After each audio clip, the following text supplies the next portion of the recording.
Good morning, class 7. First, we have seen about the sexual reproduction. In sexual reproduction, what we studied about the stamen and pistil. So, in plants, the flower is the reproductive organ of the plant, and in flower, there are two gametes, that is, male gamete and female gamete. So, male gamete is known as stamen, and female gamete is known as pistil.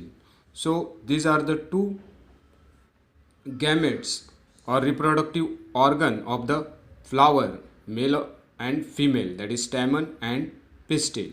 Now how this reproduction takes place, we'll see in the pollination. So in pollination there are two types of pollination: self pollination and cross pollination. So here you can see the picture of self pollination and cross pollination.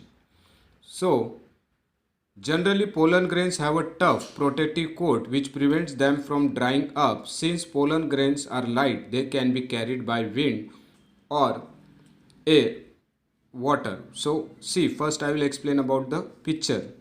So, here self pollination and cross pollination. Self pollination means what?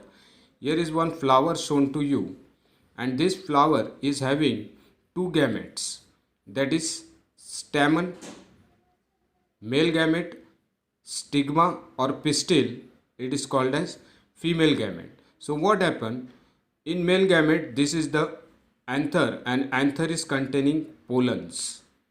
This is the filament, and this anther contains pollens. So what happens by wind or air or water, this or by some insects, these pollens are transferred to the stigma, that is female gamete, and when they are passed to the stigma, they enters in the ovary.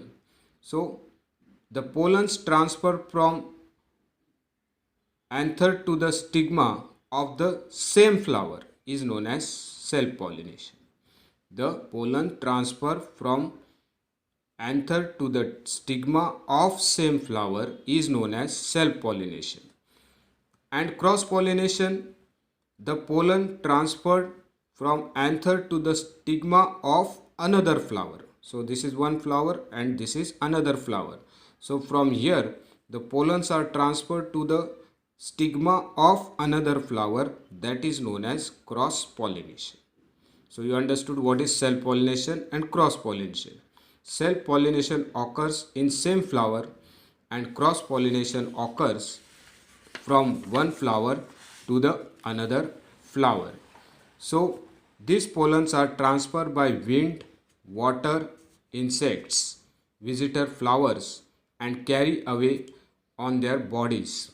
Some of the pollens land on the stigma of a flower of same kind. The transfer of pollen from the anther to the stigma of a flower or of a same flower of a flower is called a pollination. So this process, transfer of pollen from anther to the stigma, is called as pollination. And in pollination there are two types of pollination: self pollination and cross pollination. So first we'll see what is pollination. So pollination is that the transfer of pollen from anther to the stigma of a flower is called pollination. So this is known as pollination. If the pollen lands on the stigma of the same flower, it is called as self pollination. So same flower, self pollination. When the pollens of a flower land on the stigma of another flower of the same plant or that of a different plant of the same kind, it is called as cross pollination. So this was about self pollination and cross pollination. Now here one figure is given about fertilization. So fertilization means what? I will explain you again this. The pollens now transferred from anther to the stigma. So this is the stigma and this is the ovary and ovum. Ovum means ovules or egg.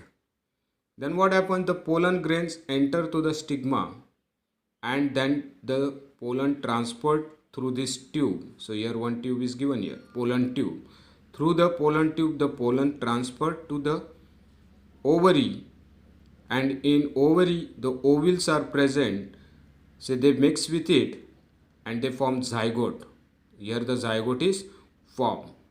And by this zygote, what happens we'll see now again. Again, fertilization. The cell which results after fusion of gametes in the is called a zygote. So what the cell which results after fusion. So here fusion is occurred. Fusion of male gamete and female gamete. And what is formed? A zygote is formed.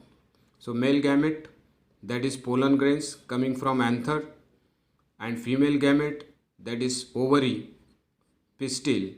The process of then fusion is occur here of male and female, and what is formed? Zygote is formed. Then the process of fusion of male and female gametes is called fertilization. So this process of fusion of male and female gamete is called as fertilization. So zygote develops into an embryo. Then what happened? Zygote is formed.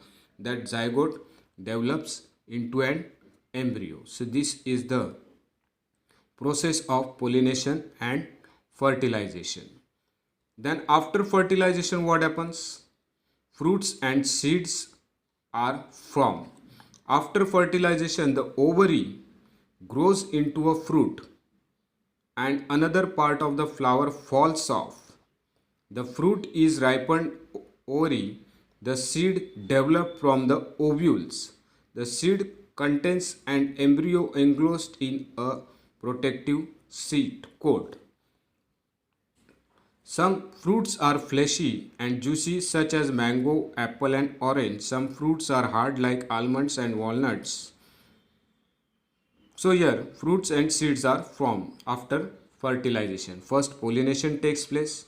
After pollination fertilization takes place. In fertilization zygote is formed and that zygote then develops into an embryo and the fruit is formed. The ovary grows, then the ovary grows and fruit and another part of the flower falls down. Then the ovary, you know very well what is ovary. Then ovary ripened and develops from the ovules. Then the seeds contain an embryo enclosed into a protective seed coat. So in this way the seed is formed and fruit is formed. So next we'll see next period.